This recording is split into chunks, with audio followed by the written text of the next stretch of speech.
3 minggu sebelum G20, ada peristiwa yang membuat Amerika geram. Kita tahu di dalam pesta G20, acara hiburan yang sangat menawan, semua pemimpin delegasi menikmati acara yang Indonesia persembahkan. Namun ingat, national interest masing-masing negara tetap mereka dulukan. Salamannya Xi Jinping dengan Biden adalah diplomasi tingkat tinggi. Keduanya mengatakan apa yang sesungguhnya, bukan rencana di otak mereka. Don't let anyone knows what inside your head. Seperti perkataan Corleone di Godfather adalah perilaku semua pemimpin negara besar tersebut. Salaman, senyum, ngobrol, semua di permukaan. Pastinya itulah para lobbyis berlaku. Hal itu biasa dilakukan oleh para petinggi dunia. Stay cool, look interest, terlihat tertarik, tapi setiap gerakannya punya agenda. MBS Muhammad bin Salman tidak pernah ngobrol dengan Biden. Lalu semua kepala negara minta waktu private dengan Xi Jinping. Di G20, Xi Jinping adalah yang paling banyak diminta waktunya oleh semua delegasi, kecuali Amerika yang hanya di depan awak media saja. Kita kembali ke paragraf awal.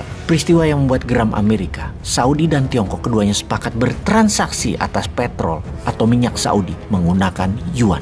MBS agaknya gerah dengan dimainin oleh Amerika selama ini. Saudi hanyalah mesin ekonomi bagi Amerika. Disuruh beli alat perang, disuruh musuhan dengan Iran, disuruh bersih tegang dengan Yemen dan Qatar dan banyak negara lainnya. Dengan Tiongkok dan Rusia, agaknya Saudi lebih mendapatkan economic assurance atau pemenuhan kebutuhan ekonomi lebih menguntungkan menjadi aliansi atau sekutu Tiongkok dan Rusia. Penandatanganan kerjasama antara Saudi Aramco dan Sinopec sebagai pembuktiannya. Masing-masing sepakat memenuhi impian masing-masing negara atau national interest keduanya. Tiongkok mengamankan Belt Road Initiative sebagai pengendali distribusi dan Saudi memenuhi impian yang Saudi 2030 yang akan mengubah country action Saudi menjadi service country dan property country untuk melayani tamu Allah sampai akhir zaman. Kita semua tahu dalam 20 tahun terakhir tidak ada negara sepanjang sejarah dunia yang pernah membangun dengan demikian cepatnya, dengan demikian masifnya atas konstruksi dan bangunan kecuali Tiongkok. Lebih dari 4 miliar meter persegi bangunan dan infrastruktur,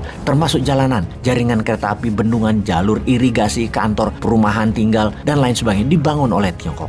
Itulah salah satu yang dibutuhkan Saudi 2030. Construction, developer, manufaktur petrochemical, dan berbagai macam turunannya, hidrokarbon, juga transportasi hub dunia. Dari sisi Tiongkok, mereka mengharapkan energi security untuk dalam negeri Tiongkok yang kebutuhannya sangat besar, 13 juta barel per hari, dan itu merupakan 10 kali impor energi Indonesia. Ini semua bagi Tiongkok adalah untuk pemenuhan visi 249 Tiongkok sebagai negara nomor 1 superpower dan negara berpenghasilan tertinggi di dunia. 29% oil refinery Tiongkok itu ada di kota Shandong atau di wilayah Shandong yang menjadi sentral MOU antara Sinopec dan Saudi Aramco. Efek tersebut akan membuat dolar kebutuhannya menurun tajam hingga 20% dalam 8 tahun ke depan. Dolar yang dicetak berdasarkan angin tersebut dulu diciptakan demand dengan petrodolar alias transaksi minyak petroleum harus pakai dolar. Sekarang pakai mata uang negara masing-masing. Amerika panik karena itu bawaannya Amerika tuh ingin perang aja. Mesin perang di mana-mana dipanasin. Bahkan Saudi diocok-ocok, didorong-dorong suruh perang dengan Iran. Sementara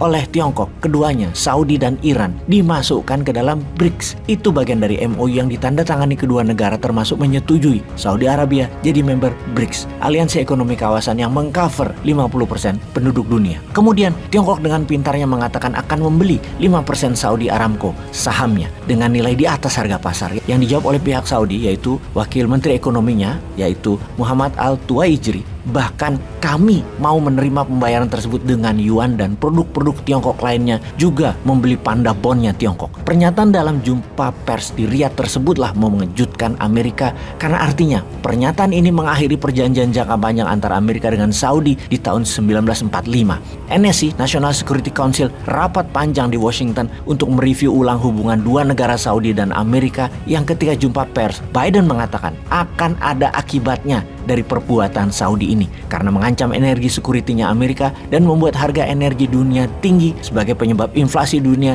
dan resesi ke depannya. Amerika akan beri pelajaran ke Saudi. Apalagi yang membuat Amerika murka? Data intelijen mengatakan bahwa Saudi Arabia sekarang sudah bisa memproduksi roket dan rudal balistik antar benua dengan bantuan Tiongkok. Juga sedang membangun listrik tenaga nuklir dibantu Tiongkok. Sehingga proses tersebut jika digabungkan, Saudi akan punya senjata berhulu ledak nuklir. Dengan informasi ini, Bagaimana menurut sahabat New Mind? Apakah strategi Petro Yuan ini bisa membuat dolar terjungkal? Apakah strategi aliansi Tiongkok diberikan keterampilan teknologi nuklir walau di awalnya untuk power plant atau energi, namun membuat Saudi menjadi negara adidaya juga, superpower karena memiliki nuklir, akan membuat konstelasi keseimbangan dunia berubahkah? Tiongkok endgames-nya 2049 adalah sebagai negara superpower bersama dengan para sekutunya adalah ancaman nyata bagi Amerika. Apakah sebelum semua kekuatan ini berkonsolidasi, apakah ada sebaiknya perang sekalian dengan tujuan utama adalah merobohkan komunis Tiongkok dan membuat Barat dan Amerika tetap pengendali world order,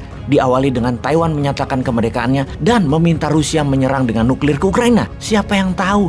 Kemarin selagi mata dunia menengok ke G20 di Turki, petinggi badan intelijen dua negara Amerika dan Rusia bertemu. Jadi Indonesia harus bagaimana?